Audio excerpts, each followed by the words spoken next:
আপনারা কিছু কোশ্চেন করতে হবে, আমরা নাহলে কি আনসার দেব? দর্শকের কাছ থেকে কেমন সাড়া পাচ্ছেন সিনেমাটা নিয়ে? ওনাকে না আমাকে? বলেন, আপনি বলেন। আপু বলেন না, আমি তো জানি না। আমার আশা, আমি আসলে এতটা ভালো আশা করিনি। ইনশাআল্লাহ গতকাল এবং আজকে ভালো সাড়া পাচ্ছি, স্পেশালি সিনেপ্লেক্সে। সিঙ্গেল স্ক্রিনের তাও মোটা রেশিও অনুযায়ী ভালো।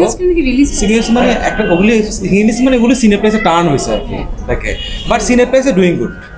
আচ্ছা, নারায়ণগঞ্জও বেশ ভালো। নারায়ণগঞ্জ যে সিরিজ, আপনার কি কখনো এমনটা মনে হচ্ছে যে এই সিনেমাটা অনেকদিন আগে আপনি নির্মাণ করেছিলেন, মুক্তি যে সময়টা পাওয়ার কথা তার অনেক পরে মুক্তি পেয়েছে, ওই সময়টায় মুক্তি পেলে কি এর থেকে বেশি দর্শক প্রিয়তা পেতেন বা দর্শকের সাড়া পেতেন, বা এখন কিছুটা ক্লাশ করছে এমন মনে হচ্ছে কিনা? না, এটা তো এক ধরনের গুড কোয়েশ্চেন এই সেন্সে, আমি যখন ভেবেছিলাম, আমি জানি যে এই জোয়ারটা আসছে সিনেমার, এই কারণে কিন্তু অনেক আগেই ভেবেছিলাম যে সিনেমাটা করে ফেলি। এটা তো একটা ফাইন্যান্সিয়াল রিজনের কারণে পারিনি, এটা তো আসলে ব্যাড লাক। অবশ্যই তখন হলে আরও বেশি সাড়া পেতাম, কিন্তু দেখেন নিয়তি এমন একটা জিনিস, যখন যেটা ঘটে সেটার জন্য আপনাকে তৈরি থাকতে হবে। তো এখনও যেটা হচ্ছে আলহামদুলিল্লাহ নট ব্যাড। আচ্ছা, ফারিদা আপুর কাছে আমার প্রশ্ন হচ্ছে, বাংলাদেশের নারীকেন্দ্রিক সিনেমাগুলো মানে বাংলাদেশের চিত্র অনুযায়ী নারীকেন্দ্রিক সিনেমার দর্শক প্রিয়তা খুবই কম।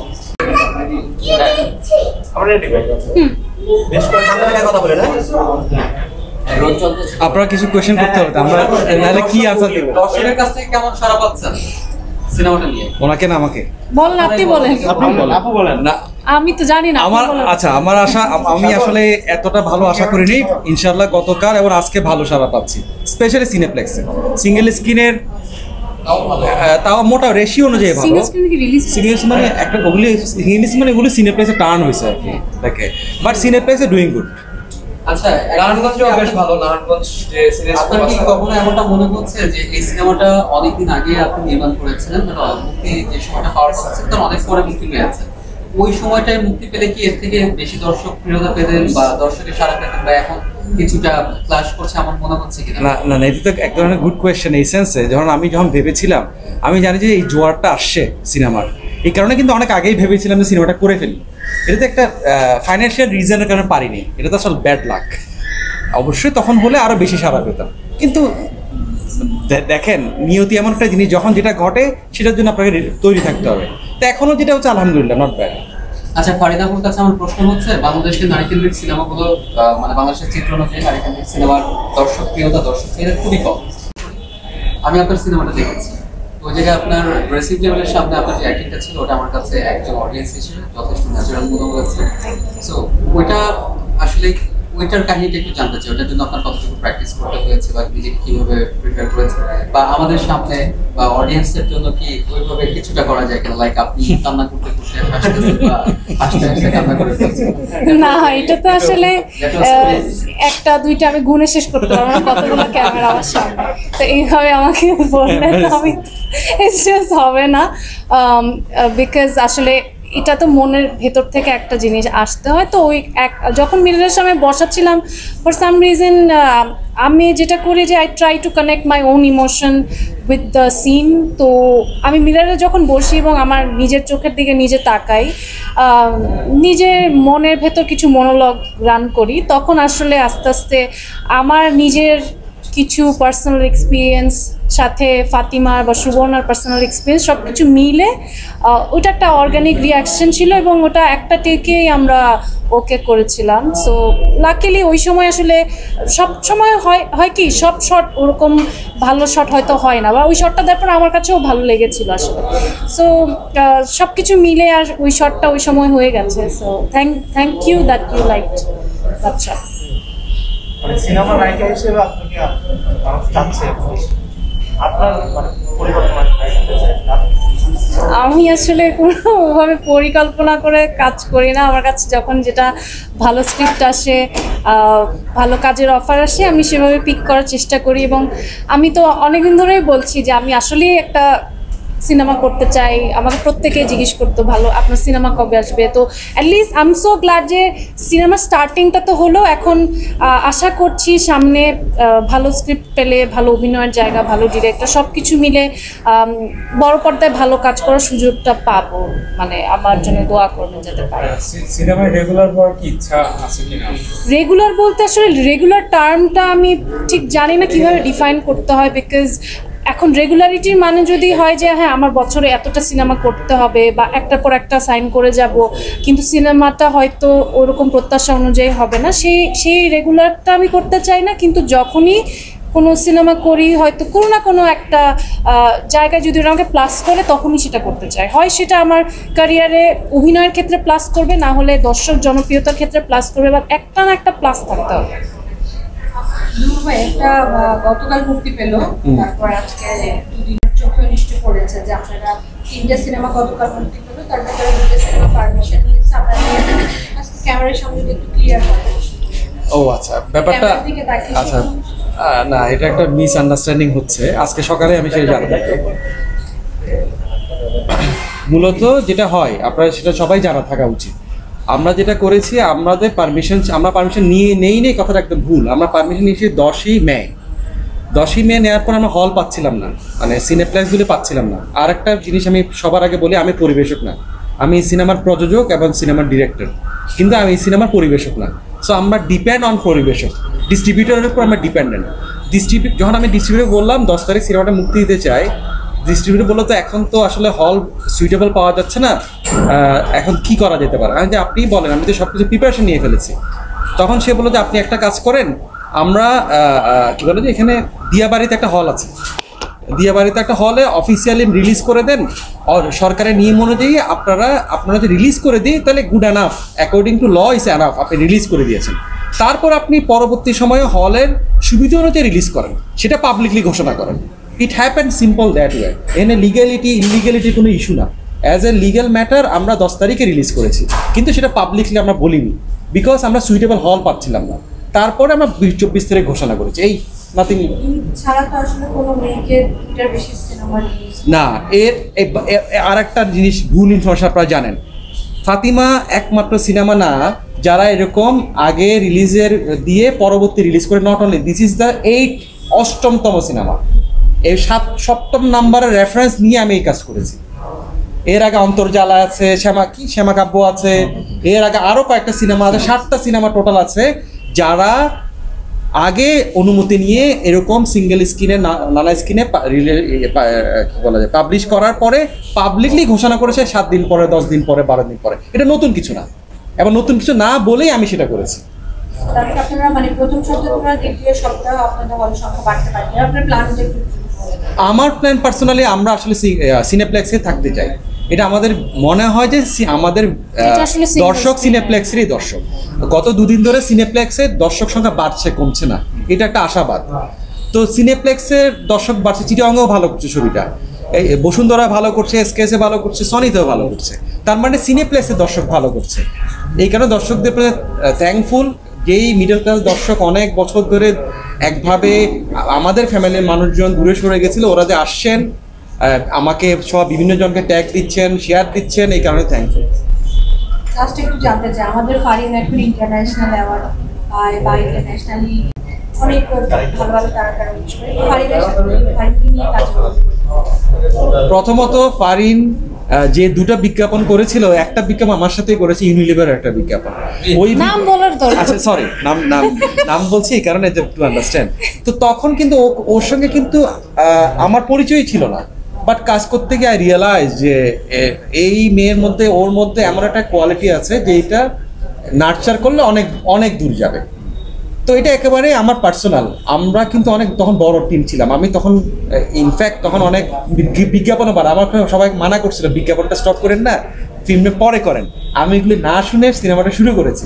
ইভেন কি আমাদের যে কাস্টিং কোচ ছিল, সে আমাকে ধরেন নানা রকম বলছে, তুমি কেন একটা নায়িকা এরকম নিচ্ছ যাকে কেউ চিনে না। সো আমার আসলে এরকম জনপ্রিয় জিনিস করার কোনোদিনও ইচ্ছা ছিল না।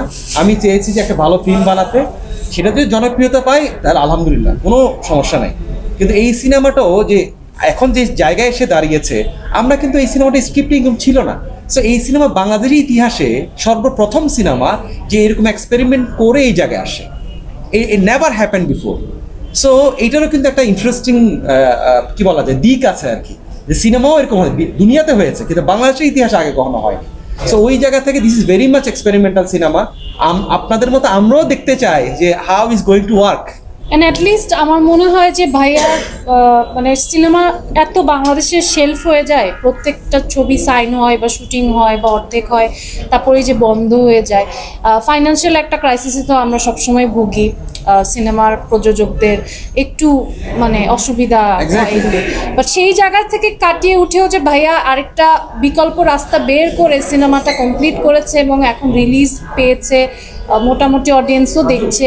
সো এইটাই আমার মনে হয় সবচেয়ে বড় পাওয়া। এটাই আসলে আমি বলবো যে ধ্রুব ভাইয়া মানে থ্যাংক ইউ। মনে হয় না যে এটা অন্যভাবে না, ইনফ্যাক্ট এই কারণে দেখেন হাউ ডিফিকাল্ট, আমি ফাইন্যান্সিয়াল দোষ দিব না, আমাদের এখানে ইন্ডাস্ট্রিটা আসলে ইন্ডাস্ট্রির মতো করে গড়ে উঠেনি, নানাভাবে নানা কারণ আছে, ওই ডিটেলে না যায়। কিন্তু কিছু মানুষ আসলে ছিল, ধরেন সুমিত বা ফারিন, প্রত্যেকটা ইন্ডিভিজুয়াল আসলে এই সিনেমা করতে আমাকে হেল্প করেছে। আরমান নামে আমার এক ছোট ভাই আছে যার কথা বলতে হয়, ও আমাকে শেষ মুহূর্তে যে হেল্প লাগতো সিনেমা আজকে বানাতে পারতাম না। এরকম আদনান হাবিব নামে আমার আরেক ভাই আছে, সে যদি আমাকে রাত দিন মানসিক শেল্টার না দিত, লিখে শেল্টার না দিত, তাহলে আমি এটা শেষ করতে পারতাম না। সো আসলে একটা মানুষ যখন আগায় অনেক মানুষের ঘাড়ের উপর তাকে দাঁড়াতে হয়। আমি লাকি এনাফ যে আমার ওয়াইফ সহ, আমি আমার আর্টিস্ট সহ, আমার ভাইয়েরা সহ, প্রডিউসার সহ আমি কিছু মানুষ পেয়েছি, বলতে পারেন যে এটা গ্যাংস অফ ব্রাদার্স। এই তাদের উপর দাঁড়িয়ে আমি আসলে সিনেমাটা শেষ করতে পেরেছি, এই কারণে আমি থ্যাঙ্কফুল টু দ্যাম অলসো। ওকে, আমি আপনার কাছে একটা প্রশ্ন, সেটা হচ্ছে আপনি অনেক ক্রাইসিসের মধ্য দিয়ে গেছেন এই সিনেমাটা করতে গিয়ে, সেটার পেছনে কারণটা কি ছিল? নারী কেন্দ্রিক সিনেমার জন্য না? না, প্রথমত নারী কেন্দ্রিক ওয়ার্ডটা না খুব রং। নাম্বার ওয়ান, নারী কেন্দ্রিক সিনেমাটা কখনোই ছিল না, এখনো এটা নারী কেন্দ্রিক না, এটা মানুষের প্রবলেম। মানুষের প্রবলেমের জায়গা থেকে ফারিনের গল্প হয়ে ওঠাটা অ্যাক্সিডেন্টাল, এটা আমাদের দুজনের কারোই হাত ছিল না, এটা ও যেমন জানতো না আমিও জানতাম না। আমরা একটা বীরাঙ্গনা ক্যারেক্টারের অভিনয় করছিল ফারিন, যার একটা বিউটিফুল তখন কিন্তু নায়ক ছিল ও সুমিত, তো ওর একটা বিউটিফুল জার্নি ছিল, 68-এ প্রেম ছিল, ওইখানে একটা বিউটিফুল স্টোরি ছিল। আমরা একটা জার্নি দেখাতে চেয়েছিলাম যে জার্নিটা 71-এ শেষ হয়। লাকিলি ফারিনের তখনকার সময় আমরা 99% শুট শেষ করে ফেলছিলাম। এরপর যখন শুটিংটা আটকে যায়, তখন আমি চিন্তা করলাম যে কিসের উপর বেস করে how to save this project. তখন আমার এই বুদ্ধি আসতেও কিন্তু 6 মাস লাগছে, কিন্তু হুট করে বুদ্ধিতে আসে নাই। Then I realise, oh my God, I have the footage. ঠিক আছে, আমি 70-80 লাখ টাকা আরো ফুটেজ ফেলে দিচ্ছি পানিতে, কিন্তু যেটা আমার কাছে আছে, based on that let's make the whole story, let's rewrite the whole story. তারপর আমরা রিরাইট করেছি, তারপর লিখেছি, তারপর দেখছি বিউটিফুল একটা ওয়ে আউট বের হয়েছে। যে ওয়ে আউটটা লাকিলি তখন করোনা চলছিল, আপনার মনে আছে কিনা জানি না, অনেক ইনসিডেন্ট ঘটছে, মানুষ লাশ ফেলে দিয়ে চলে যাচ্ছে, নানা রকম ঘটনা ঘটেছে, যেটা খুবই দুঃখজনক। মানে আমরা এক ধরনের মনুষ্যত্ব হারিয়ে ফেলেছিলাম ইন সার্টেন টাইম। তারপর এমন ঘটনা ঘটেছে যে বাচ্চাদেরকে অ্যাবিউজ করা হচ্ছে, এর নানা রকম কিছু। তখন আমার মাথায় আসলে আসে আইডিয়াটা, আচ্ছা আমরা যেই ক্রাইসিস থেকে দেশটা স্বাধীন করলাম, আমরা অ্যাজ এ হিউম্যান বিং, আমরা কি সেই ফ্রি সোসাইটি, সেই ওপেন সোসাইটি, যেটা নারীর জন্য বলেন, শিশুর জন্য বলেন, মানুষের জন্য বলেন, যেটা ধরেন সম্মানজনক জায়গা আছে, যেটা মানবিক জায়গা আছে? উত্তরটা কিন্তু পজিটিভ না, উত্তরটা কিন্তু এখনও নেগেটিভ ইন বড় রেশিও। ওই জায়গা থেকে আমরা এই জায়গায় আসি, এবং উইচ ইজ ভেরি ন্যাচারাল। আজকে আমরা, আমার বোন ফারিন হোক, সেটা উনি হোক, কোনো একটা জায়গায় গিয়ে রাত যাপন করতে আমরা 10 বার ভাবি। কেন ভাবি? বিকজ আমার সোসাইটি আমাকে সেটা অ্যালাউ করে না। তো দিস ইজ ফ্যাক্ট। ওই ফ্যাক্টের উপর বেস করে আমি কিন্তু এনজিও টাইপ ছবি বানাই নাই। আমাদের ছবি কিন্তু এনজিও টাইপ ছবি না, কোনো এজেন্ডা নাই কিন্তু আমাদের। আমরা কোনো এজেন্ডা ভিত্তিক ছবি বানাই। আমরা একেবারে সিম্পল মানবিক গল্প বলার চেষ্টা করেছি, একটা মানুষের ইনার ক্রাইসিস, আউটার ক্রাইসিস দেখানোর চেষ্টা করেছি। মানুষ যাতে রিয়ালাইজ করে আসলে আমার প্রত্যেকটা অ্যাক্ট সমাজকে পরিবর্তন করে, আমরাই পরিবর্তন হওয়া দরকার। এটাই কিন্তু মূল মেসেজ, আর কিছু না। তাসনিয়া ফারিনের কাছে আরেকটা প্রশ্ন, সেটা হচ্ছে যে আপনার প্রতিযোগিতা ক্ষেত্রে সিনেমা, আপনার আসলে প্ল্যানিংটা কি ছিল? যে মানে আপনারও কি ইচ্ছে ছিল যে মুক্তিযুদ্ধ ভিত্তিক সিনেমা দিয়ে আপনার অভিষেক হবে, বা অন্য ধরনের কোনো সিনেমায় কাজ করার প্রথম ইচ্ছা ছিল? মানে আপনার ইচ্ছাটা জানতে চাইছি। সামনে? টু বি অনেস্ট, 2017 সালে যখন আমি ছবিটা করি তখন তো আমি জানি যে এটা মুক্তিযুদ্ধ ভিত্তিক সিনেমা, এবং সিনেমাটা আসলে মুক্তিযুদ্ধ ভিত্তিক হলেও এটার প্রেজেন্টেশনটা আসলে খুবই ডিফারেন্ট ছিল।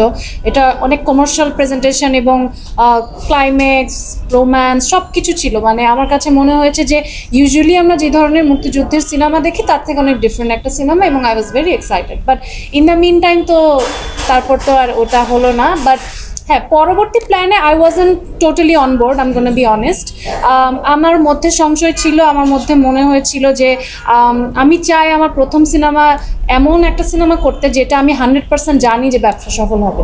বিকজ সিনেমার ক্ষেত্রে I am so sorry to say, but ব্যবসা ইজ দ্য ফার্স্ট থিং, তারপরে বাকি সব আসবে। বিকজ এখন আমাদের ইন্ডাস্ট্রি যে জায়গায় আছে সেখানে আমার মনে হয়েছে যে একটা সিনেমা যদি বিজনেস করতে না পারে তাহলে আসলে অনেক বেশি সিনেমা করা যাবে না, বা এটা একটা আর্টিস্টের ক্যারিয়ারে অনেক মানে ক্ষতি করে।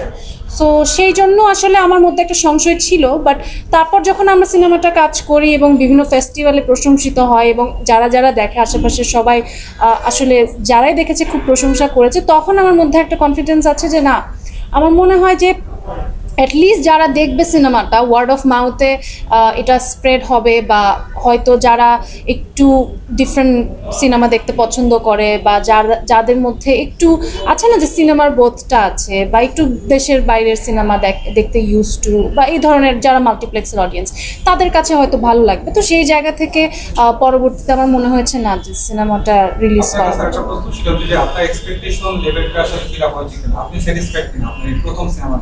আমি আসলে কোনো এক্সপেকটেশনই রাখি নাই, আমি একদমই কোনো এক্সপেকটেশন রাখি নাই। আমার কাছে মনে হচ্ছে যেটাই হবে সেটাই বোনাস, ইজ বিকজ এটা আমার প্রথম ছবি না, আমার প্রথম ছবি অ্যাজ ইন আমার ক্যারিয়ারের প্রথম কাজ। সো সেই জায়গা থেকে আমার একটা দায়বদ্ধতা সবসময় ছিল কাজটার প্রতি এবং ডিরেক্টরের প্রতি, এবং সেই জায়গা থেকে আমার মনে হয়েছে যে I wanted to do my best. আমি যতটুকু পারি আমার সাইড থেকে আই উইল পুশ ইট, এবং বাকিটা দেখা যাবে। এই প্রশ্ন সূত্র ধরে আরেকটা প্রশ্ন, সেটা হচ্ছে যে যেহেতু অনেক ব্যক্তির একদিন একটা মুশফিকুল ইসলাম স্যারের একটা ছবি ছিল এবং সে একটা সিনেমায় কাজ করছে, হয়তো তার জীবনে একটা লক্ষ্য ছিল, আপনারও কি এরকম যে একটা সিনেমা করবেন নাকি সামনে এই সিনেমার এই জার্নি মানে এখান থেকেই শুরু যেটা চলতে থাকে? ওয়েল, এখন পর্যন্ত আসলে আমি তো চাই সিনেমা করতে, কিন্তু সত্যি কথা এখন পর্যন্ত আমার বাংলাদেশে ওরকম কোনো গল্প এখন পর্যন্ত সেকেন্ড সিনেমার মতো আসে নাই যেটা মনে হয়েছে যে করব। বাট মেবি ওপার বাংলায় আমাকে নেক্সট একটা ছবির কথা হচ্ছে, দেখা যাবে আবার। Thank you. সিনেমা শেষ হচ্ছে, আমরা পরে উনি আমাকে বলেছে খুব আস্তে করে, আর আমার পাশে ছিলেন ফাতিমা, মানে ফারিন বসেছিলেন, তার পাশে ছিলেন আমাদের প্রিয় মানে নুসরাত ইমরোজ তিশা, আমার খুবই কাছের, আমরা একসাথেও কাজ করেছি। তো যেটা হয়েছে, পান্থকানাইদা শুধু একটা কথা বললো যে আপনি অনেক ন্যাচারাল অভিনয় করেন, মানে খুব আস্তে আস্তে করে বলছিল। তো ওটা আমি শুনে একটু লজ্জা পেয়েছি। আর নিজেকে তো বড় পর্দায় আমি কখনো দেখি নাই। 17 বছর প্লাস আমি এই মিডিয়া ইন্ডাস্ট্রিতে আছি, আমি অভিনয় করি বা আমি মডেলিং করি, যেটা অভিনয়ের তো কতগুলো মাধ্যম আছে, অনেক ভালো ভালো নির্মাতার সাথে আমি কাজ করেছি, উপস্থাপনা করতে তো আমি অনেক ভালোবাসি। আর মানে সুলতানার জার্নিটা আমরা যখন শেষ করে বের হলাম, মানে চিত্রলেখা গুহ উনি আমাকে শুধু একটা কথা বললেন যে মনিকা এত পরিমিতি বোধ ছিল, মানে যে চরিত্রটা আমি অভিনয় করেছি নাম ধরে উনি বলছিলেন যে যতটুকু দরকার, মানে এটাতে মনে হয় না যে কোনো কিছু এক্সট্রা, এই ক্যারেক্টারটা মানে আছে আমাদের চারপাশে এবং এটার সঙ্গে ইন্টারাক্ট করতে পেরেছেন। চয়নিকা দিদি উনি বলেছেন যে মনিকা তোমার অ্যাক্টিং ভালো হয়েছে। তো আমার কাছে মনে হচ্ছে যে এটাই হচ্ছে একটা মানে শিল্পীর বড় পাওয়া, প্রাপ্তি, যে মানুষ এই মানে চলচ্চিত্রটাকে ভালোবাসছে এবং চলচ্চিত্রে যারা কলাকুশলী আছে তাদের অভিনয় নিয়ে কথা বলছে, তাদেরকে রিলেট করতে পারছে। এর চেয়ে মানে খুশির এবং মানে ভালো লাগার জায়গা তো আর হতে পারে না। আর ওই তো কালকে আমি যখন ফার্স্ট শো ওইটা আমি দেখেছি, এবং দর্শকদের যে সরাসরি যে তাদের মানে প্রকাশভঙ্গিটা, এটা মানে ভাষায় প্রকাশ করে না। একজন শিল্পীর জীবনের জন্য মনে হয় এটাই সবচেয়ে সুন্দর কিছু জিনিস যেটা আমি বড় পর্দার মাধ্যমে এটা পেলাম। এত বিজ্ঞাপন করেছি, ধরেন সেটা গ্রামীণ ফোন হোক, সেটা পিপলু ভাইয়ের কাজ হোক, অমিতাভ রেজা ভাইয়ের কাজ হোক, আদনান আল রাজীবের কাজ হোক, আমি তো গিয়াসুদ্দিন সেলিম ভাইয়ের কত ফিকশনে কাজ করেছি। তো ওইটা আমি আবারও বলতে চাই যে আমাদের তো ইউটিউবের যুগ ছিল না, বা রেদওয়ান রনি ভাইয়ের কাজ করেছি রামাদান উপলক্ষে, নর পিওরিট রামাদান, যেটা আমাদের এই 16র দিকের কাজ, যেটা ধরেন ভিউটা অনেক বেশি হয়েছে। স্পিরিট অফ রামাদান, যেটা ধরেন রেদওয়ান রনি ভাই ওটাতে ডিরেকশন দিয়েছিলেন, পলাশ ভাই ওটার ডিওপি ছিলেন। তো এটা এশিয়ার মধ্যে যে ভিউ এবং শেয়ার, ওইটার মাধ্যমে আমি ভিউ শেয়ারের সাথে পরিচিত পেয়েছি, যে এশিয়াতে টপ হয়েছিল ইন্ডিয়া, পাকিস্তান বা অন্যান্য দেশকে পেছনে ফেলে, থাকে না যে এই ধরনের কোনো ইয়েতে। তো ওই জায়গা থেকে আমার এত বছরের কাজ আমি সবগুলোকেই আমি আলাদাভাবে রাখছি, সবগুলো জায়গা আলাদা জায়গায় আছে, প্রত্যেকটাই রেসপেক্টেড, প্রত্যেকটাই, কারণ আমার স্ট্রাগল থেকে শুরু করে আমি তো একদম ছোট থেকে আমি নিজেকে তিলে তিলে গড়ে তুলেছি, এবং আজকে আমি এই মানুষটা এই মানুষটা হওয়ার পেছনে তো আসলে আমার একটা লম্বা জার্নি আছে। তো সিনেমার জায়গাটা আসলে অনেক ভ্যাস্ট, অনেক বড়, এবং যারা আমাকে দেখেছে, যারা আমাকে বড় পর্দায় মানে সুলতানা হিসেবে আবিষ্কার করেছে, তাদের ভাবনা, তাদের কথা আমাকে অনেক বেশি মানে পজিটিভ এনার্জি দিচ্ছে। আমার কাছে কেন যেন মনে হচ্ছে যে এটা আমি আরও আগে করতে পারতাম। আমি আগে যে আমাকে যারা নির্মাতারা, যারা ভালো নির্মাতারা মানে চেয়েছে যে আমি মানে চিত্রনাট্য আমাকে দিয়েছে, হয়তো আমি সিদ্ধান্তটা আরও আগে নিতে পারতাম। আমি একটা জিনিস বলতে চাই যে আমাদের ফাতেমা ফিল্মটা আন্তর্জাতিকভাবে এটা সমাদৃত হচ্ছে, এবং আরও কিছু ফেস্টিভ্যালে, নতুন কিছু ফেস্টিভ্যালে অ্যাড হয়েছে যেগুলোতে এটা যাবে। এবং আমি মনে করি যে আমাদের দেশের দর্শকদের কাছে এত সুন্দর একটা ফিল্ম পরিবার নিয়ে, বন্ধুদের নিয়ে, স্বজনদের নিয়ে এসে দেখার মতন, সেখানে একটা স্ট্রং গল্প, স্ট্রং মানে স্টোরি টেলিং, সুন্দর সিনেমাটোগ্রাফি, আমাদের তুহিন ভাই খুবই মানে সুন্দর কাজ করেছেন। তো আমার মনে হয় যে আমার সব কিছু মিলিয়ে আমি মানে খুবই ভালো একটা সময় আমি পার করছি। ইভেন আমি যখন এই যে হলে ঢুকছিলাম, একজন ভাইয়ের সাথে আমার দেখা হলো, তো আমার আজকের গেট আপটা, তো গত 2 দিন তো আমি একটু শাড়ি পরেছিলাম, মেকআপ ছিল, ভারী মেকআপ ছিল, তো উনি বলছে আপনি সুলতানা করেছেন না। তো আমার কাছে এটাই আসলে সবচেয়ে বড় পাওয়া, প্রাপ্তির জায়গাটা, যে সিনেমাটা মাত্র 1 দিন হলো রিলিজ হয়েছে, উনি আজকে হয়তো একটা ব্রেক নিয়ে বের হয়েছেন, উনি আমাকে বলছেন যে আপনি সুলতানা করেছেন, মানে এইটাই হচ্ছে আমার জন্য বড় প্রাপ্তি। আর সামনে আমি অবশ্যই চেষ্টা করব, যেগুলো মাধ্যমে কাজ করছি 4টা মাধ্যম একটু ব্যালেন্স করতে তো হয়। আবার অনেকে আমার প্রতি একটু আক্ষেপও রাখে যে মনিকা কেন তুমি একটা মাধ্যমে ফোকাস হও না, কেন তোমাকে উপস্থাপনা করতে হবে। যখন আমাকে এই কথাটা বলে তখন আমি কি বলি, মানে আমি সহজ স্বীকারোক্তি করছি আপনাদের কাছে যে আমি উপস্থাপনা করতে ভালোবাসি, আমি অডিয়েন্সের সঙ্গে ইন্টারাকশন করতে ভালোবাসি, সেটা টেলিভিশনে লাইভ শো হোক বা আমি যে শোগুলো হোস্ট করেছি। ধরেন আমার ক্যারিয়ার তো একটু আগে থেকে, আমি 9 সালে যখন চ্যানেল আইতে উপস্থাপনা করতাম, তারপরে আমি নন্দনে, আমি নামটা এই জন্যই বলছি যে ওখানে আমি মেগা কিছু শো হোস্ট করেছি, যেখানে আমি একটা শোতে আমার খুবই আমি লাকি যে আজম খানের সাথে একটা শো করেছিলাম 16ই ডিসেম্বর। মানে উনি তো মানে আমাদের বীর মুক্তিযোদ্ধা এবং গুরু আজম খান, তাই না? তো ওনার মতন একজন মানুষের শো উপস্থাপনা করা একজন মানুষের জন্য কত বড় সৌভাগ্যের সেটা আমি জানি, আমি এটা এখন ফিল করতে পারি। উনি আমাদের মাঝে নাই, কিন্তু ওনার লেগেসি আমরা ক্যারি করি, ওনার গান আমরা শুনি। আমি আয়ুব বাচ্চু ভাইয়ের সাথে অনেকগুলো শো হোস্ট করেছি। তো মানুষ যখন বলে যে অভিযোগ করে বা অনুযোগ করে যে না তুমি এতগুলো মাধ্যমে স্ক্যাটার্ড হয়ে না, তুমি অভিনয়টা মন দাও, অভিনয়টা করো, কিন্তু আমি বাচ্চু ভাইয়ের সঙ্গে শো করেছি। আমি সেই মাইলস এখন নাই, কিন্তু সেই মাইলসকে আমি মিস করি। আমি যে মাইলসের সঙ্গে আমি প্রচুর শো করেছি, ন্যাশন ওয়াইড শো করেছি, যেখানে 25,000 থেকে 30,000 অডিয়েন্স থাকতো। রাজশাহী স্টেডিয়াম থেকে শুরু করে Rangpur stadium, Dinajpur stadium, Comilla stadium, বিভাগীয় শহরগুলোতে। তো আমি আসলে কোনটাকে আমি ছেড়ে দিব? মডেলিংটাও তো আমার আর্টিস্ট সত্তারও তো একটা অংশ, বড় অংশ। এবং আমি যখন অ্যাক্টিং করি আমি জাস্ট চরিত্রটাই ধারণ করি। তো আসলে আমি স্টারডম বলতে আসলে সুপারস্টার, আমাকে সবাই এক নামে চিনবে, এটাও তো দরকার নাই। একজন শিল্পীর জন্য তো আসলে কোন জিনিসটা দরকার? আসলে সবচেয়ে আরামের তো সে যে কাজটা করছে, ভালোবেসে করছে, কানেক্ট করে করছে, এবং সেই কাজটাতে সে মন প্রাণ দিয়ে সেটার প্রতি থাকে না যে জাস্টিস করা। একজন পরিচালক আমাকে নিচ্ছে, একজন প্রডিউসার অর্থলগ্নি করছে, তো এটাই একটা ব্যাপার। তো আমি আসলে আমার সবগুলো মাধ্যম, আমি চিত্রনাট্য লিখতেও আমি পছন্দ করি, আমি নির্মাণ করতেও পছন্দ করি, আমি অভিনয় করতেও পছন্দ করি।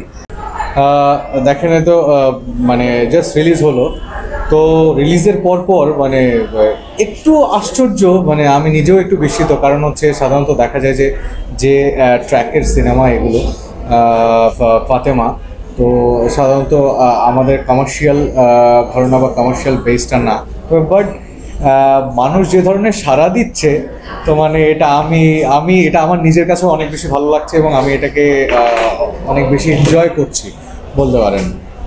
এরকম একটি সিনেমার সাথে বা এরকম একটা চরিত্র অভিনয় করে আপনি নিজে কিরকম ফিল করছেন? দেখেন, আমি যখন আলাদা আলাদা বিভিন্ন ধরনের চরিত্র করি, সেটার জন্য আসলে একটা এক্সাইটমেন্ট থাকে। সেটা কীরকম, আসলে যখন অভিনয় করে যাই তখন তো ডিপেন্ড থাকি পুরোটাই আমার ডিরেক্টরের উপরে। হ্যাঁ, যখন আমি এটাকে থিয়েটারে দেখি বা যখন কোনো টিজার ট্রেলার আসে তখন যতটুকু দেখি, তখন আসলে গিয়ে আমার ওই উপলব্ধিটা হয়। তবে আমার যে জিনিসটা হয় সবসময়, এটা একদম অনেস্টলি আমি বলছি, যে আমি যখনই আমার কোনো কাজ দেখি মনে হয় যে আমি এটা আরেকটু ভেবে করলে আরেকটু ভালো করতাম, যখনই গিয়ে দেখি।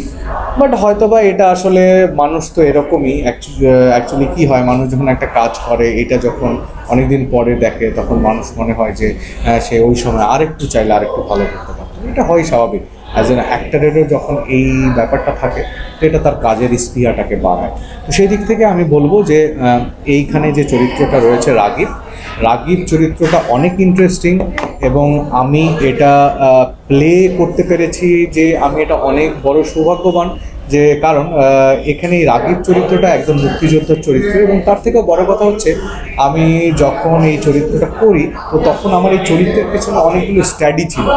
সেগুলো হচ্ছে যেমন সেই জিনিসগুলো আমাকে আমার ডিরেক্টর প্রোভাইড করেছিল, বিভিন্ন রেফারেন্সিং, লাইক বিভিন্ন বুক এবং বিভিন্ন তখনকার জার্নাল এবং আরও অনেক কিছু। তো এগুলো থেকে যে জিনিসগুলো আমি নিজের ভিতরে নিয়েছি, সেটাকে ক্যারেক্টারের মধ্যে দিয়ে প্লে করে, তখন তো বুঝতে পারিনি কতটুকু, জাস্ট ডিরেক্টর বলেছে ওকে কাট, কিন্তু এখন এসে মানুষ দেখে, যখন বিভিন্ন কিছুতে লেখালেখি হচ্ছে, মানুষ আমাকে অ্যাপ্রিসিয়েট করছে, তখন মনে হচ্ছে যে আমি অ্যাকচুয়ালি আমার ওই কষ্টটা সার্থক। ফাতেমাতে কাজ করে আপনার নিজের কি উপলব্ধি হয়েছে? ফাতেমাতে কাজ করে নিজের যেটা উপলব্ধি, তো সেটা আসলে আমার প্রত্যেকটা সিনেমা করেই হয়। মানে আমি আরও বেটার করতে চাই, আরও বেশি কাজ করতে চাই, তো তেমনই। তবে ফাতেমার স্পেশালি যেটা উপলব্ধি আমি বলবো, সেটা হচ্ছে তাসনিয়া ফারিন।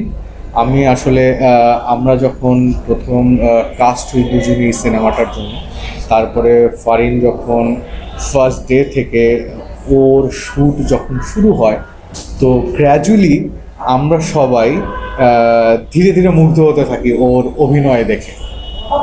এবং সেই সঙ্গে কী হয়, যেহেতু ও আমার কো অ্যাক্ট্রেস, তো কী হয়, কো অ্যাক্ট্রেস যখন ভালো করে, তখন নিজের অনেক মানে দোষ ত্রুটিগুলো চাপা পড়ে এবং নিজের কাজটাও তখন অনেক বেশি ইনহ্যান্স হয়ে যায়, যেটা আসলে আমি অনেক বেশি সৌভাগ্যবান যে ফারিন আমি একসঙ্গে কাজ করেছি। ফারিনের এই দক্ষতার জন্য হয়তো আমার অনেক জায়গার ল্যাগগুলো অনেক বেশি মানে ইনহ্যান্স হয়ে গেছে ভালো দেখে, এটা হয়তো চোখে পড়ে। আমাদের দেশে নারী প্রধান গল্পের সিনেমা খুবই কম হয়, এবং যে পুরুষ কেন্দ্রিক যে সিনেমাগুলো হয়, সেখানে নারীদের মানে ভূমিকা মোটামুটি কমই থাকে।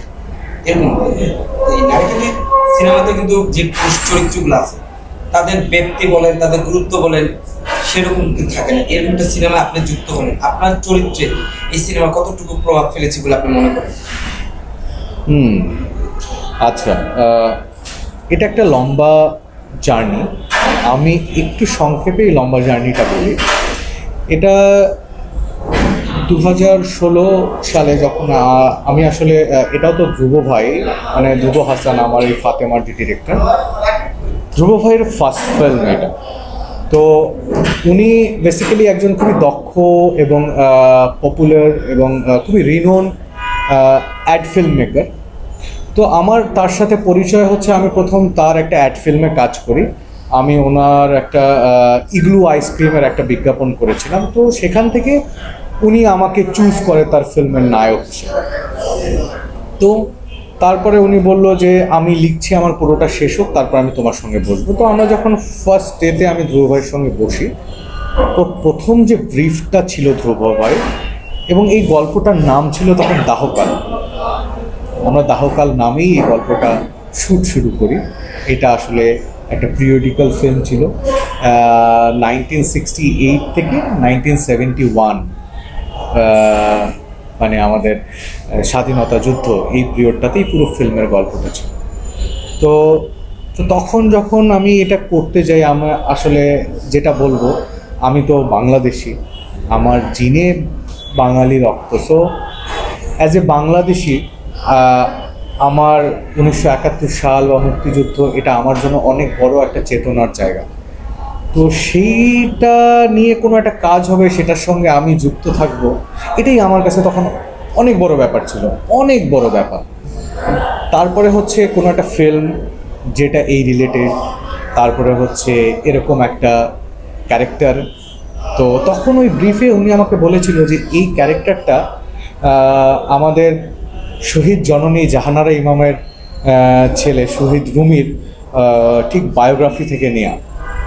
তো ওনার একটা ওনাকে পোট্রে করা হয়েছে এই ক্যারেক্টারটা, এই রাগীব ক্যারেক্টারটাকে। তো তখন একটু আসলে আমার যতটা না এক্সাইটেড, খুব স্বাভাবিক না এরকম একটা পোট্রে ক্যারেক্টার করব আমি, তো সেটার জন্য যতটা এক্সাইটেড ছিলাম, সেটার জন্য 5-7 গুণ অনেক বেশি ভয় হচ্ছিল। কারণ এরকম একজন আইকনিক একটা ক্যারেক্টার, মানে তখনকার না, সারা জীবনের যতদিন বাংলাদেশ থাকবে, যতদিন লাল সূর্যের পতাকা থাকবে, ততদিন শহীদ রুমি আমাদের প্রত্যেকটা মানুষের হৃদয়ে থাকবে, মাথায় থাকবে, মনে থাকবে, আইকন হিসেবে থাকবে। তো সেই জায়গাটা যদি আসলে আমি প্লে করতে না পারি, তাহলে ম্যাসেকার হয়ে যাবে। তো তখন ধ্রুব ভাই আসলে বললো যে দেখো, আমি তো এটা নিয়ে স্টাডি করেছি অনেক দিন, এটার অনেক জার্নাল আছে আমার কাছে, অনেক রেফারেন্স আছে। তো আমি তোমার সম্পর্কে যতটুকু জানি, তুমি যতটুকু করেছো, যতটুকু আমি জানি তুমি এটা পারো, তুমি আমার উপরে ভরসা রাখো।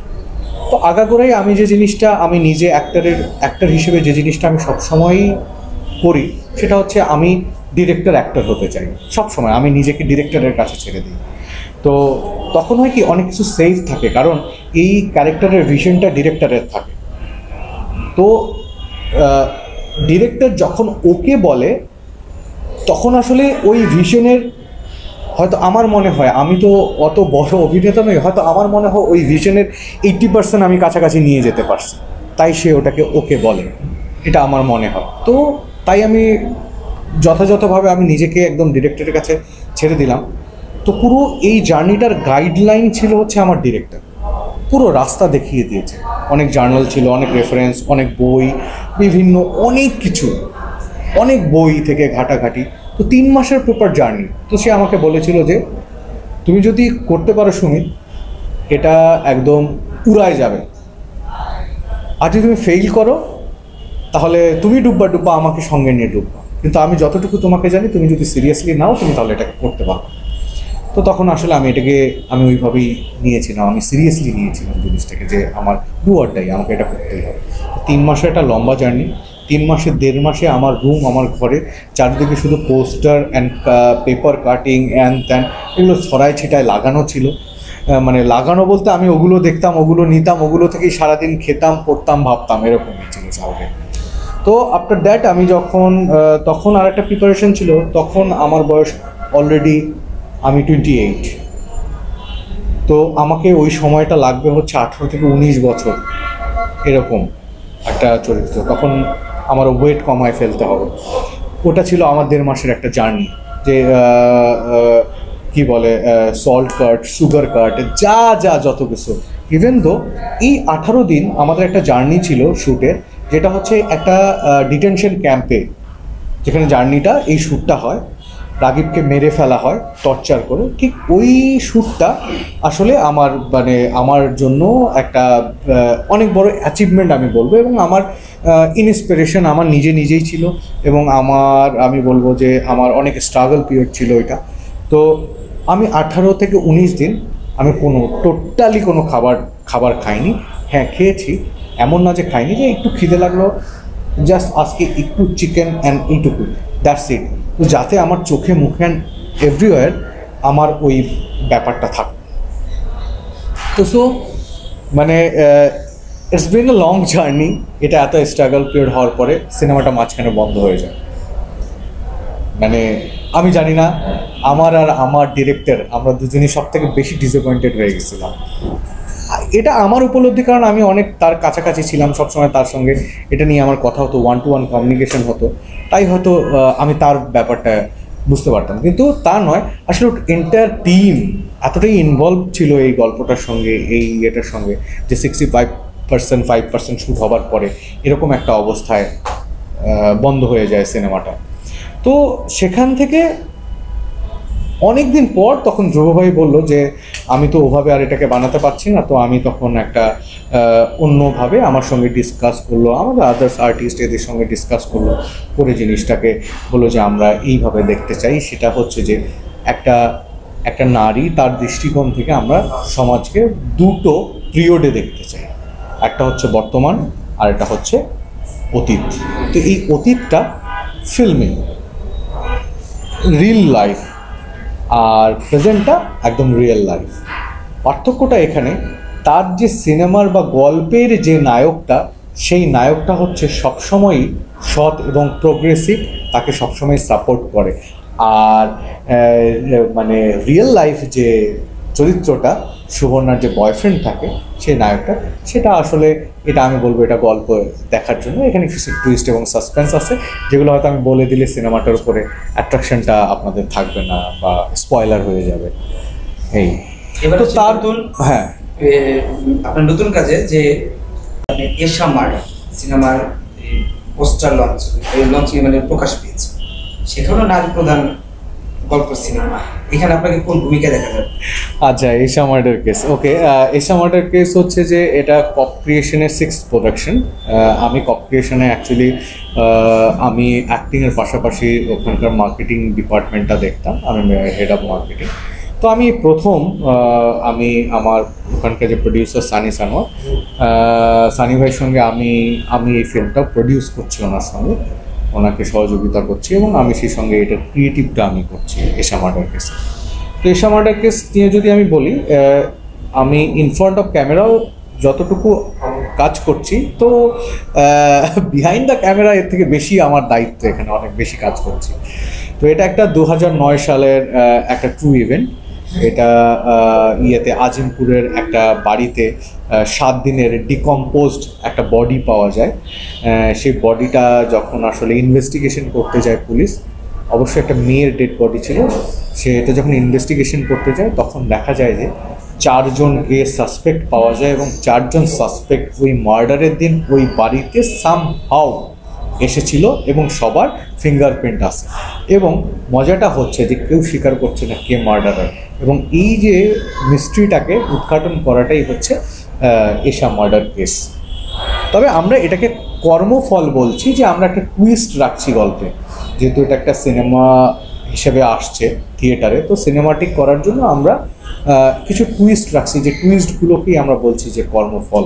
অ্যাকচুয়ালি আমরা যখন আসলে কোনো একটা খারাপ কাজ করি, আমরা হয়তো তখন কোনো কিছু না ভেবেই করি, আসলে এই খারাপ কাজের কর্মফলটা আসলে আমাদের পরবর্তী কোনো জেনারেশন হোক বা আমাদের কোনো ব্যক্তি জীবনে গিয়ে কোথায় প্রভাব ফেলবে আমরা জানি না। আসলে আমরা এরকম একটা কিছু সিগনেচার, কিছু জায়গা আমরা রেখেছি, যেটার জন্য আমরা বলছি এশা মার্ডার কর্মফল। আর এখানে যদি বলি যে নারী, আমরা এখানে লিড কাস্ট যে আমরা দেখছেন, আপনারা হয়তো আমাদের টিজার পোস্টার দেখেছেন, আজমেরি হক বাঁধন আছে। তো যেহেতু এটা একটা নারী কেন্দ্রিক ফিল্ম, ভিকটিম নারী, পূজা রয়েছে এখানে, পূজা ডিক্রুজ, তো নারী, সো দ্যাটস ওয়াই আমরা একটা নারী দিয়েই নারীর কেসটাকে উদ্ঘাটন করতে চেয়েছি, যাতে অ্যাটাচমেন্ট ইনভলভমেন্টটা খুব ভালো থাকে। এটা totally director idea and writer idea. এই সিনেমায় আপনার ভূমিকাটা কোন ভূমিকা আছে?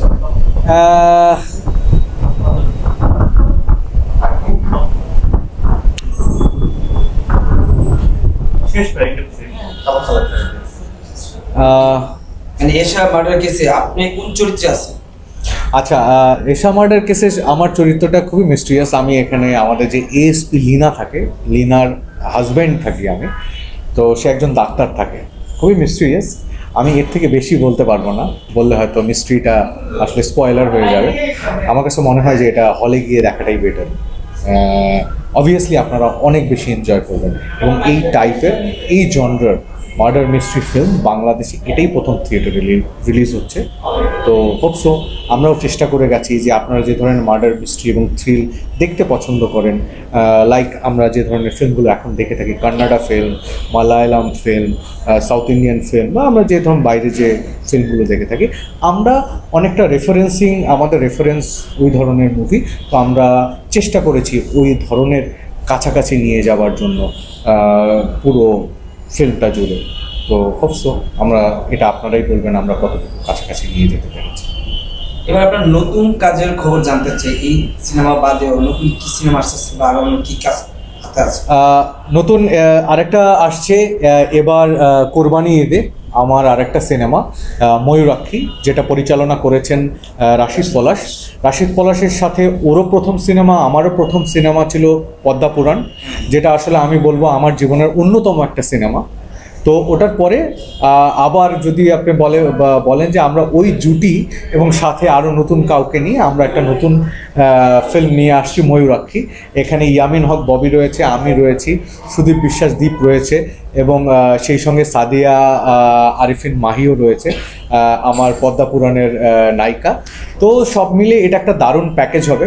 তো ডিরেক্টর এখানে যে পুরো গল্পটা এখানে যে পুরো গল্পটা ময়ূরাক্ষীর, এই গল্পটা আসলে দেখা যাবে একজন পরিচালকের পয়েন্ট অফ ভিউ থেকে।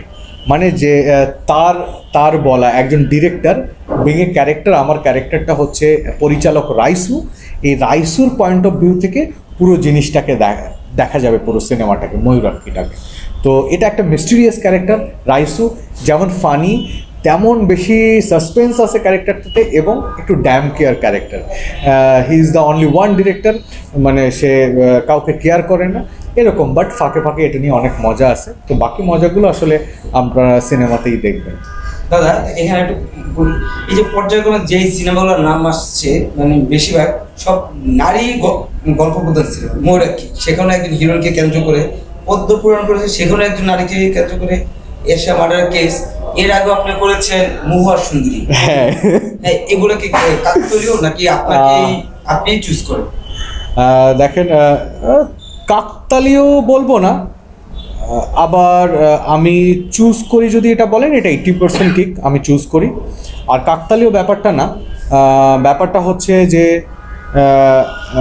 আই ফিল যে আমার নিজের জন্য, বা আমি যখন কোনো ভালো কাজের সঙ্গে সম্পৃক্ত থাকব, তো সেই ভালো কাজটা যদি আসলে মানুষের অনেক বেশি ভালো লাগে, তো আমাকেও ভালো লাগবে। এটা প্রথম রিজন 2 হচ্ছে যে আমরা সাধারণত যে সিনেমাগুলো দেখি, সেই সিনেমাগুলো আসলে রিয়েলিস্টিক না, আসলে লার্জার দ্যান লাইফ হয়। হ্যাঁ, বা আমিও নিজে এরকম অনেকগুলো সিনেমা করেছি, কমার্শিয়াল ফিল্ম। আপনারা জানেন mission extreme 1, mission extreme 2 black war, তারপরে আমি আরেকটা সিনেমা করেছিলাম মিয়া বিবি রাজি, তারপরে হচ্ছে আরও একটা ফিল্ম করেছিলাম। তো সেই সিনেমাগুলো আসলে লার্জার দ্যান লাইফ। হ্যাঁ, তো আমার কাছে মনে হচ্ছে যে একটু রিয়েলিস্টিক সিনেমাগুলো যখন করতে যাই, তার মানে হচ্ছে কি আমাদের সমাজে নারী একটু ডমিনেট হয়। আই থিঙ্ক আজকে আমার মনে হলো এই কোয়েশ্চেনটা শুনে, তো সেটা হচ্ছে পার্সপেক্টিভ, সেটা রাইটার বা ডিরেক্টরের পার্সপেক্টিভ। বাট আমার কাছে এখানে যুক্ত হওয়ার সাথে আমার গল্প ভালো লাগে। তো সেটা কোন কেন্দ্রিক বা কাকে প্রেজেন্ট করছে, ইট ডাজেন্ট ম্যাটার। আমি যদি মনে করি আমার গল্পতে আমার করার অনেক কিছু আছে, এবং আমি এই ক্যারেক্টারটা অনেক স্বাচ্ছন্দ্য বোধে করতে পারবো, এবং আমার ডিরেক্টর আমাকে নিয়ে আস্থা পাচ্ছে, এবং আমি আমার ডিরেক্টরের উপরে আস্থা পাচ্ছি, সো জাস্ট আমি করে যাই। আপনি তো বেশ ভালো ভালো কাজ করছেন, অনেক বছর ধরে কাজ করছেন। আপনি কি নিজেকে সেই আপনার প্রত্যাশিত জায়গায় নিয়ে যেতে পেরেছেন বলে মনে করেন? দেখেন, মানে এটা ম্যান টু ম্যান ভ্যারি করে মানুষের প্রত্যাশা। কারো আকাশচুম্বী স্বপ্ন চাই, কেউ হলিউডে যেতে চায়, কেউ বলিউডে যেতে চায়, কেউ টলিউডেই কাজ করতে চায়, কারো হয়তো চিন্তা থাকে যে আমি এখন ওটিটিই করব, আমি এখানেই ঠিক আছি। আবার অনেক অ্যাক্টররা আছে আমাদের দেশে ড্রামা করেন, তাদেরকে গিয়ে যদি বলা হয় যে ফিল্মের কী বলছে না, দে আর হ্যাপি টু দেয়ার এরকম বলে। তো আসলে আমি সেখানে বলবো মানুষ বা অ্যাক্টরদের উচ্চ আকাঙ্ক্ষা থাকবেই, মানুষ যেহেতু সো থাকবেই, তবে সেটা লিমিটেশনটা যত কম হবে তত মনে হয় যে মানুষ ফ্রাস্ট্রেটেড কম হবে। আমি দেখেছি তো, আমি কিছু এক্সপিরিয়েন্স থেকে আসলে এটা বললাম। তো তাই আমি জাস্ট আমার কাজটা আমি করে যাই, আমি করে যাওয়ার পরে আমি আমার সাকসেসটা দেখি, যতটুকুই করি ততটুকুই সাকসেসটা আমি পাই, তো এখান থেকেই হ্যাপি। তো সেটাকে নিয়ে যতটুকু সামনে আগানো যায়, যতটুকু পসিবল হয়, তো ততটুকুই আমার প্রত্যাশা আমি বলবো। তো এরপর বাকিটা আপনাদের দোয়া, আপনাদের ভালোবাসা, আমাকে যারা দেখেন, যারা আমাকে পছন্দ করেন, তাদের ভালোবাসা, যদি আমার সব কিছু ঠিকঠাক থাকে, ধীরে ধীরে গ্র্যাজুয়ালি আমি আরও বেশি ভালো জায়গায় যাব, আমি এটাই। এবার ঈদে আপনার মূল একটি সিনেমা আসতেছে, এই সিনেমার পাশাপাশি আমাদের সুপারস্টার শাকিব খান, ওনার সিনেমা আসতেছে আপনার তুফান, তারপর আছে সিয়াম, ওনার আসতেছে জঙ্গলি, আরফিন শুভ ভাই ওনারও একটা সিনেমা আসতেছে নীলচক্র। হ্যাঁ, নীলচক্র। এখন এত স্টারদের ভিড়ে আপনার সিনেমাটা কতটুকু মানে ব্যবসা করতে পারবে বা ওনাদের সাথে প্রতিযোগিতা করতে পারবে বলে আপনি আশা করেন? আচ্ছা, আমি ফার্স্ট অফ অল আমি একটা জিনিস বিশ্বাস করি, সাকিব ভাই অ্যান্ড শুভ ভাই ওনারা অনেক আগে থেকে কাজ করেন, তো ওনাদের একটা নিজেদের একটা অরা ক্রিয়েট হয়ে গেছে, যেই অরাটা আমি সুমিত সেনগুপ্ত 2 দিন 3 দিনে এসে ভেঙে ফেলতে পারবো না, এটা ইম্পসিবল, একদম ইম্পসিবল। এটা যুগ ধরে থাকবে, এই অরা যুগ ধরে থাকবে। তো যেখানে আমি যতটুকু বলবো যে এখানে ওই যে আমার কন্টেন্টটা আসলে কত ভালো, সেটার উপর দিয়ে কম্পিটিশনটা হবে। আমি তো জাস্ট ওই কন্টেন্টের একজন কি বলবো, মানে একজন চালক ওই কন্টেন্টের। সো আমার কাছে যতটুকু দায়িত্ব থাকে ততটুকু আমি পারফেক্টলি করে যাই। তো বাকি তো আদার্স অনেক কিছু থাকে সিনেমাটাতে, ওই কন্টেন্টটাকে ভালো বা কম্পিটিশন করার জন্য বাকি আদার্স কন্টেন্টের জন্য। তো সেটা মনে হয় সেটা ডিরেক্টর তার কতটুকু ক্যাপাবিলিটি দিয়ে ওই জায়গাটায় নিয়ে আসতে পারে। আর যেটা আমি বলবো সেটা হচ্ছে কম্পিটিশন তো হবেই, সেটা আমার অন্য কারোর সাথেই হোক, মানে যে কোনো কারোর সাথেই হোক। তো আমি কম্পিটিটর হিসেবে, বাট আমার কন্টেন্টগুলো কম্পিটিশন করুক। সে কম্পিটিশন করলে কি হবে, আমার কন্টেন্টটা কোথায় ফল করেছে, আমার অ্যাক্টিংয়ে না আমার ডিরেক্টরের মেকিংয়ে না মার্কেটিংয়ে, সো সেটা জাজমেন্ট হবে। এবং জাজমেন্ট হওয়ার পরে যার কন্টেন্টটা সব দিক থেকে আগায় থাকবে সেটাই ভালো থাকবে, সেই কন্টেন্টটাই আগায় থাকবে। তো তবে এই প্রতিযোগিতাটা যতটুকু সুস্থ এবং স্বাভাবিক হয় তত ভালো হয়। আচ্ছা, শেষ একটা প্রশ্ন করি, আপনার একটা ইন্টারন্যাশনাল প্ল্যাটফর্মে আপনার একটা সিনেমা আসছে, ওই সিনেমাটা সম্পর্কে কিছু কাজ করার কথা চলছে? হ্যাঁ, ওটা কাজ শুরু হয়ে গেছে, অলমোস্ট আমাদের 2nd লট পর্যন্ত শ্যুট শেষ। আমরা 3rd লট শ্যুট করব ঢাকায়। এই সিনেমাটার নাম হচ্ছে নিঃশব্দে। এটা ডিরেক্ট করেছে শারিয়ার রহমান এবং মিথুন, তো 2 জন ডিরেক্টর। তো ওনাদেরও এটা first film, they are very young guy and এটা একটা সাইকোলজিক্যাল থ্রিলার, গল্প এবং মেকিং দুটোই অসাধারণ হচ্ছে। তো এটা শেষ হোক, এটা নিয়ে আবারও আমরা কথা বলবো এবং এটার আপডেটগুলো আমি জানাবো আপনাদেরকে অবভিয়াসলি। ধন্যবাদ দাদা। Thank you very much.